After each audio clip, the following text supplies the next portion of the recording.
అవును రాత్రి, మనం ఇంట్లోకి వచ్చాక అక్క లేకుండా మనం మాత్రమే ఉండడం ఇదే ఫస్ట్ టైం కదా. అవును కేదార్, వదిన లేకపోతే ఇల్లంతా బోసిపోయినట్టుంది. మామూలుగా అయితే మావయ్య గారైనా మనతో మాట్లాడేవారు. ఇప్పుడు ఆయన కూడా మన మీద కోపంతో ఉన్నారు.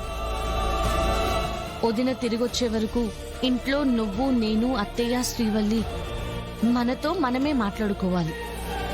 నిషి వాళ్ళు ఎలాగో మాట్లాడరు. మాట్లాడకపోవడమే మంచిదిలే దాత్రి. మాట్లాడితే పోట్లాడే రకం వాళ్ళు. అక్క వచ్చే వరకు వాళ్ళు ఏమన్నా చూసి చూడనట్టు వెళ్ళిపోండి, అసలు గొడవ పడకండి అని మరీ మరీ చెప్పి వెళ్ళింది. అవును కేదార్, అసలే నిషికి అత్తయ్య మీద అనుమానం పెరిగిపోయింది. అత్తయ్య గురించి నిజం తెలుసుకోవడానికి ఎప్పుడు ఏం చేస్తుందో అన్న టెన్షన్ కూడా పెరిగిపోతుంది. పెన్ని గురించి గాని మీ చెల్లికి తెలిస్తే ఎల్లు పీకి పందిరేస్తుంది. అవును, కానీ లాజికల్ గా ఆలోచిస్తే నిషికి మీ అత్తయ్య అంటే చాలా ఇష్టం కదా. అప్పుడు మీ అత్తయ్య ప్రాణాలు కాపాడినందుకు నీకు థ్యాంక్స్ చెప్తుంది గాని గొడవ చేస్తుందంటావా దాత్రే? నిషికి అత్తయ్య అంటే ఇష్టమే, కానీ అదెంతవరకంటే అత్తయ్య తనని సపోర్ట్ చేసినంత వరకే, తన తప్పుని కూడా సమర్థించినంత వరకే.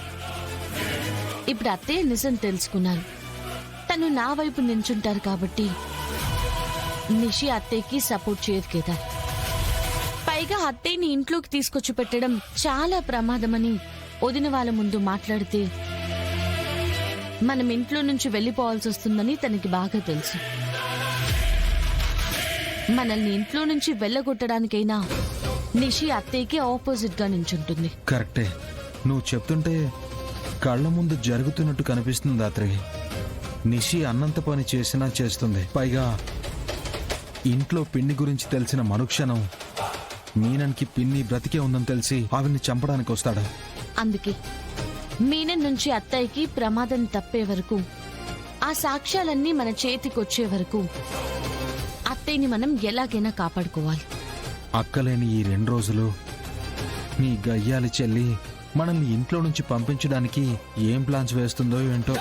వాటి నుంచి ఎలా తప్పించుకోబోతున్నామో ఏం అర్థం కావడం లేదు. హలో,